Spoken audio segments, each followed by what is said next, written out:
On n'a pas peur du tonnerre, on peut changer son destin, mais il faut le vouloir. Construire sur du sable, c'est un château sans espoir. Pour le temps qu'il nous reste, donner le meilleur de soi. Alors oui, sans fausse modestie, nous pouvons affirmer que le docteur Ikemi Serge, par son initiative, nous permet de répondre à 3 besoins vitaux. Je répète, vitaux. 1. Le besoin d'appartenir à un groupe. Le groupe qu'aujourd'hui nous représentons. 2. Le besoin d'estime. Par l'échange de nos réflexions, nos idées et nos débats. 3. Enfin, le besoin de réalisation. Oui.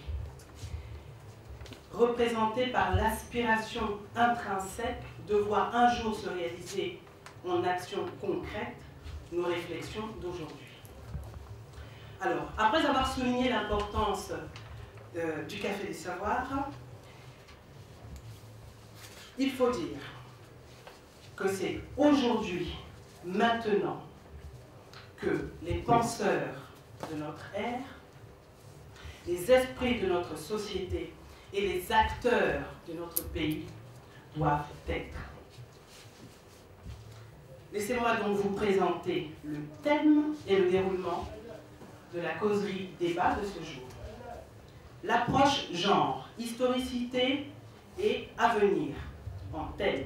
Au nom du comité scientifique du cercle de réflexion Le Café du Savoir, je vous salue et je vous souhaite la bienvenue dans cet espace de débat que nous appelons affectueusement le rendez-vous du bon sens et de la connaissance, le Café du Savoir. Est-il besoin de vous rappeler l'événement qui nous réunit ce jour? Eh bien, comme vous le savez, les acteurs, pour ne pas dire les actrices, ça sera les dames. Nous voulons faire honneur aux dames, à nos mamans. Dans quelques jours va arriver le mois et le 8 mars, fête de la femme. Cependant, nous sommes persuadés qu'il y a beaucoup de gens qui doivent se demander, même moi-même, quand et comment est apparue la célébration de la fête de la femme. Quels étaient les précurseurs de cette initiative? Quelles sont les différentes visions de l'approche ou de la problématique genre? À titre d'anecdote, chers amis, quand j'ai eu Madame Mamou Aimé Niali, elle sort tout droit de Pointe-Noire, c'était difficile parce qu'on gérait tout avec elle au téléphone. Et elle ne savait pas qui était au bout du fil. Et il fallait trouver l'angle par lequel elle devait faire son intervention. Et dans la causerie, je lui ai dit, non maman, vous êtes première femme bachelière du Congo.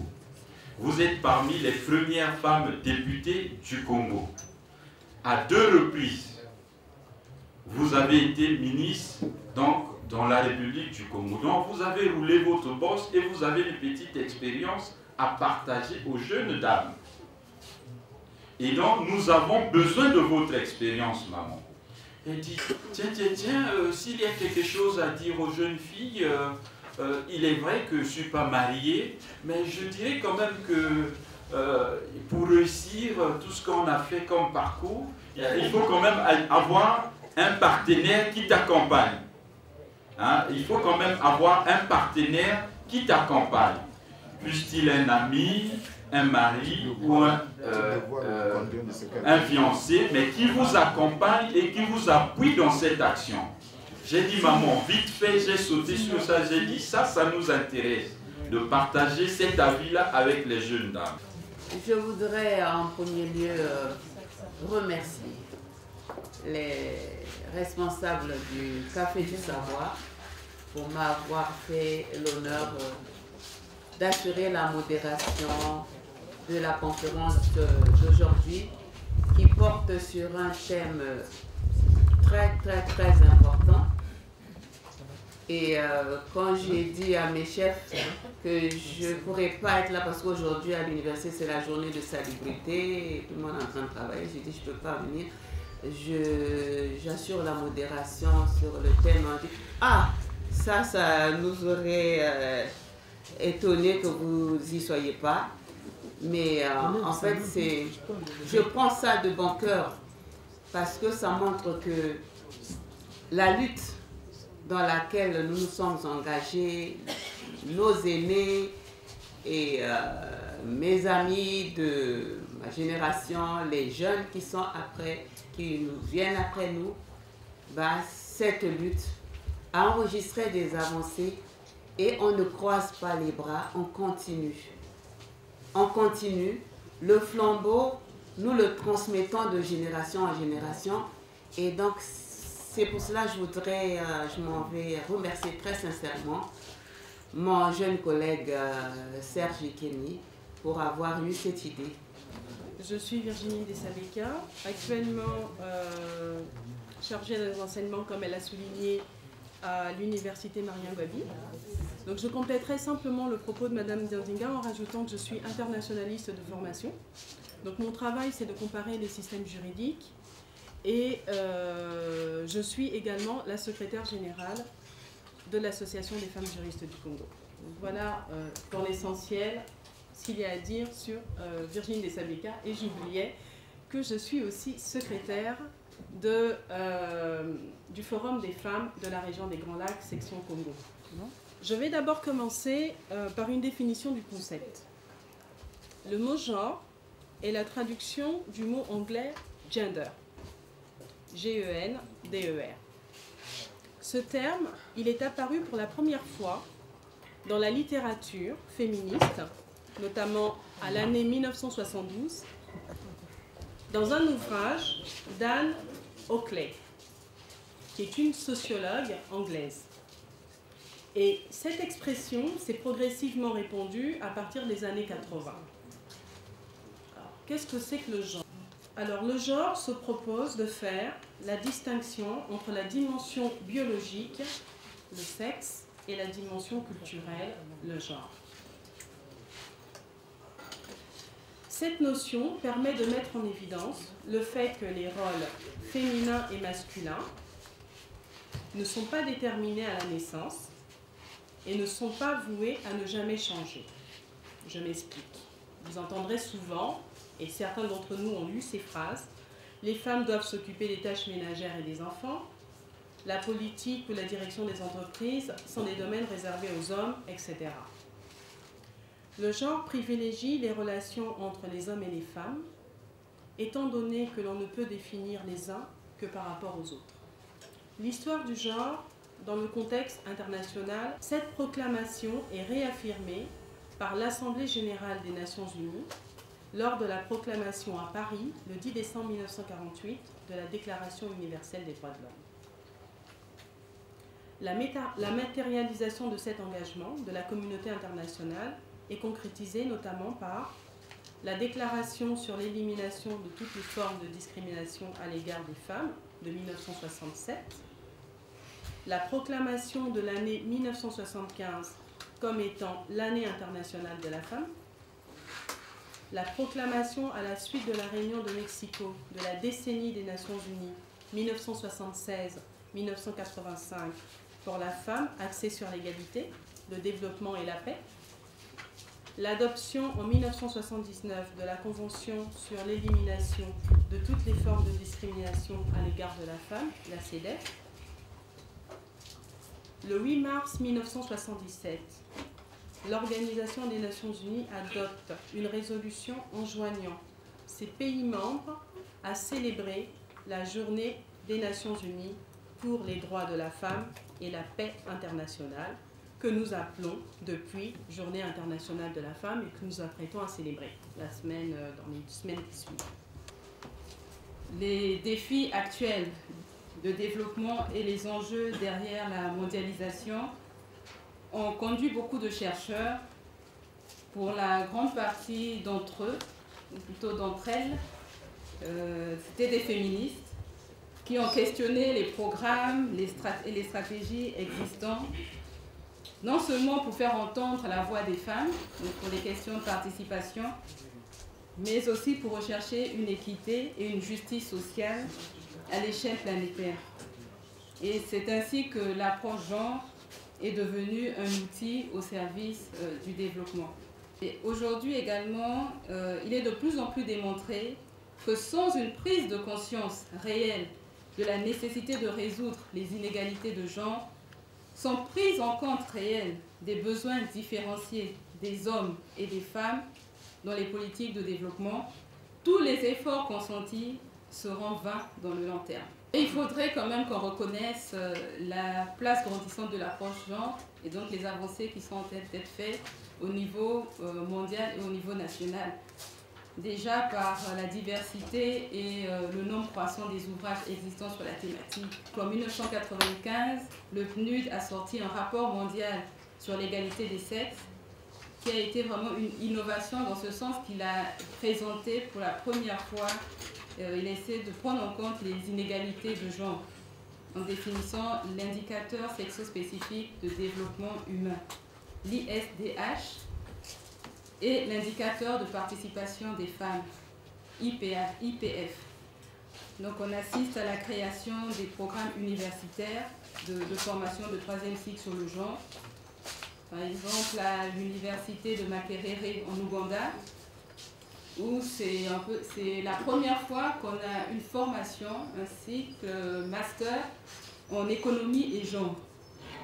Également, cette année, à l'université Marien Ngouabi, nous avons le master population et développement qui a des modules spécifiquement sur le genre. Donc c'est vraiment, on peut dire que c'est nouveau.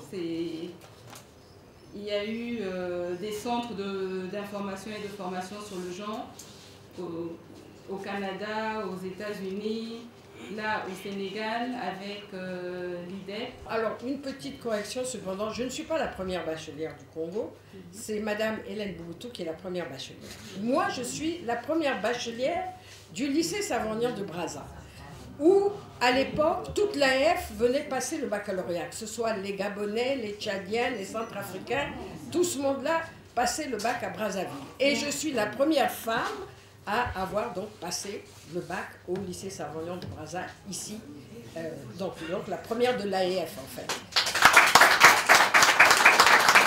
Alors, ce qu'il y a d'atypique aussi dans mon parcours, c'est que j'ai été très encadrée par mon père notamment, mais en même temps très libre. Alors, qu'est-ce que j'appelle encadré? Mon père veillait à tout dans le moindre détail. Moi, je suis allée à l'école, je savais déjà lire, je savais écrire et je parlais couramment le français. Bon, donc, c'est une avance que j'ai gardée. Alors, là aussi, en 1947, il n'y avait pas beaucoup de filles dans le secondaire et il y en avait encore moins qui allaient en France. Nous sommes allés en France, ma soeur et moi. Mon père nous a mis un point d'honneur à nous envoyer faire des études en France. Et nous sommes pratiquement les seules filles du Congo. Les autres filles que je connaisse qui ont fait des études en France, c'est Madame Bouboutou, justement, Hélène Bouboutou, et Madame Bayeul, Bernadette Bayeul, qui, elles, ont été envoyées par Madame Vianne, qui à l'époque était à l'Union française. Les femmes de l'Union française, qui faisaient partie des femmes de l'Union française. Et c'est elle qui a envoyé les premières filles congolaises en France, que sont Madame Bouboutou et Madame Bayeul. Moi, je suis allée pour le compte de mon père. On n'a pas eu de bourse, contrairement à ce qui se dit.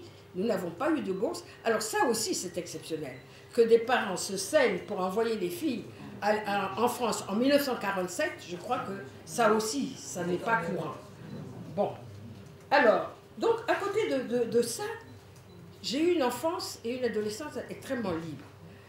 J'avais un frère qui était de 4 ans mon cadet, mais qui avait des jeux de garçons. Il jouait au cerceau, et moi aussi je jouais au cerceau. Il grimpait aux arbres, je grimpais aux arbres. Et jamais, à aucun moment, ni mon père ni ma mère ne m'ont dit « ne fais pas ça, ça n'est pas des jeux de filles ».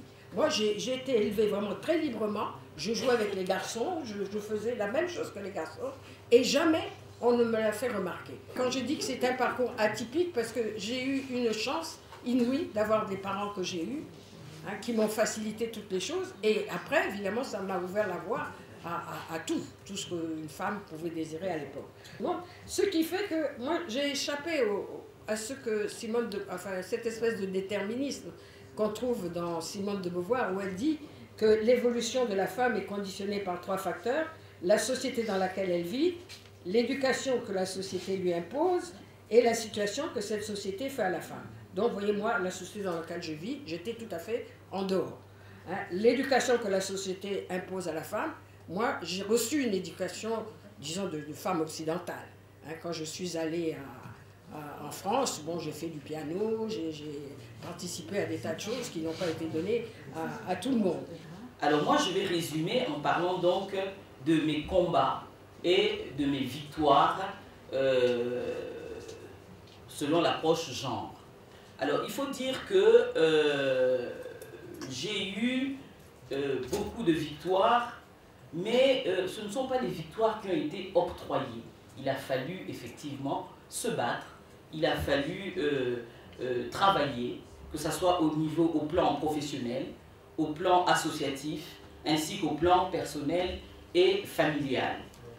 J'insisterai au plan personnel et familial parce qu'il y a un certain nombre d'idées reçues et de clichés parfois qui sont accolés aux femmes intellectuelles qui ont réussi professionnellement, qui ont réussi dans la société. On pense que ce sont de mauvaises épouses lorsqu'elles sont mariées, ou encore on pense qu'elles sont de mauvaises mères de famille. Alors moi j'ai bénéficié, comme Madame la Ministre, d'un environnement familial favorable. Et je crois que ça compte beaucoup d'avoir finalement des parents présents, des parents qui ont des principes et qui prophétisent pour que leurs enfants réussissent. L'approche genre, il ne faut pas se leurrer.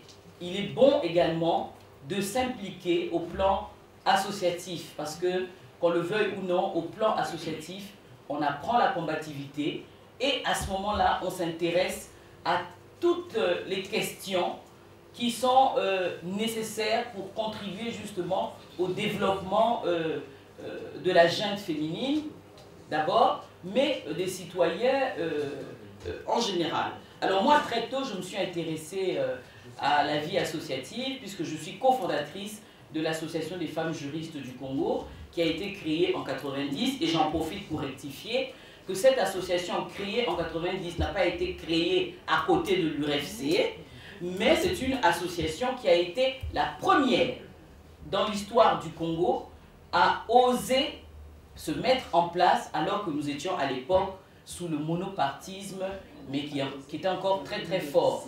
Et pour le monopartisme, la seule organisation féminine devait être l'URFC. Quand le père m'éduquait absolument comme un garçon pour tout, parce que j'étais une